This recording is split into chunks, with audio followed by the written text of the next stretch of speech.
बहन की शादी को 12 साल हो चुके थे। उसका ससुराल पड़ोस के गांव में था, लेकिन मैं अब तक कभी उसके घर नहीं गया था। लेकिन वह कभी कभार सबसे मिलने घर आ जाती थी।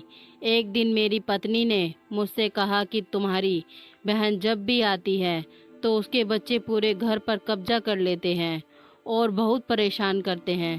पूरे घर में सामान फैला देते हैं। खर्चा तो 2 गुना बढ़ जाता है। तुम्हारी माँ तो चोरी चुपके से उसे साबुन, वॉशिंग पाउडर, चावल और दाल, यह सब चीजें देती रहती है। ये सब सुनकर मुझे बहुत गुस्सा आया।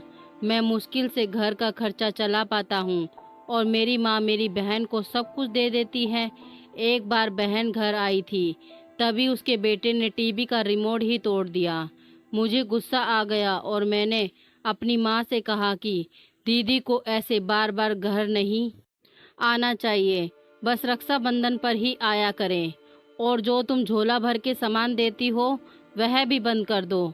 माँ ने कुछ नहीं कहा, पर बहन ने सब सुन लिया था, लेकिन वह भी कुछ नहीं बोली। 4 बज चुके थे। उसने अपने बेटे को तैयार किया और वहाँ से रोते हुए चली गई। भाभी ने जो आग लगाई थी कि मम्मी दीदी का करती है, वो देख बहुत खुश हुई कि ये अब दोबारा नहीं आएगी। वो ये भूल गई कि वो भी किसी की नंद है। जब वह अपने मायके गई तो उसकी भाभी उसे देखकर जरा भी खुश ना हुई। उसने बेमन से उसके लिए सब कुछ किया।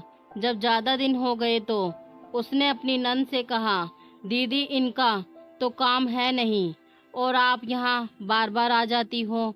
वो रोती हुई अपनी माँ के पास गई।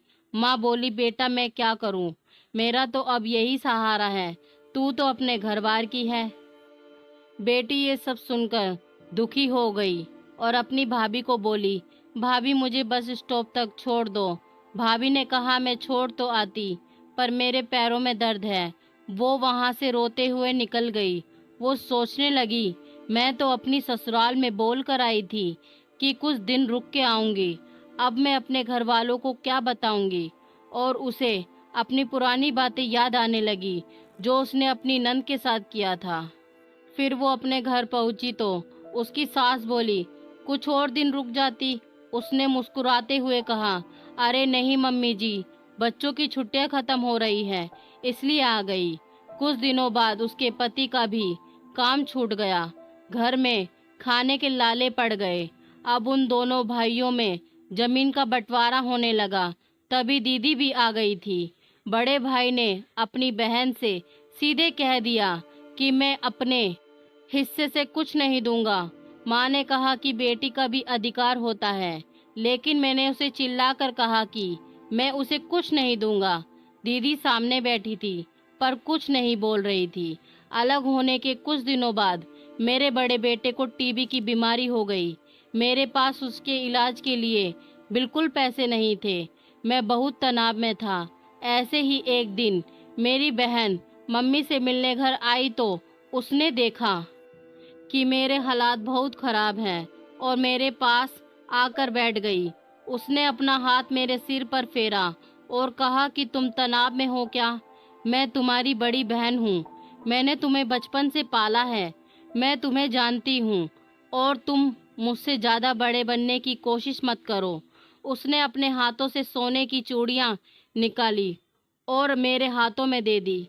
उसने कहा, तुम पागल हो, तुम ऐसे ही टेंशन ले रहे हो, ये चूड़ियाँ लो और अपने बच्चे का इलाज कराओ।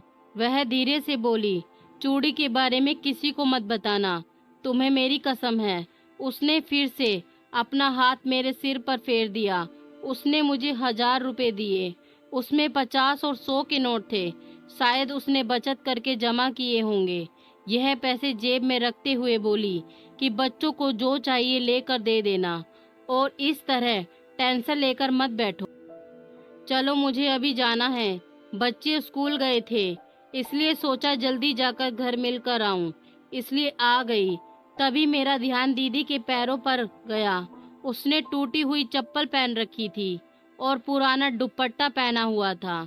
वह जब भी घर आती थी उसके कंधे पर हमेशा वही दुपट्टा रहता था। बहुत जल्दबाजी में चली गई और मैं कुछ नहीं बोल पाया। हाथों में वह चूड़ियाँ लिए मैं जोर जोर से रो रहा था।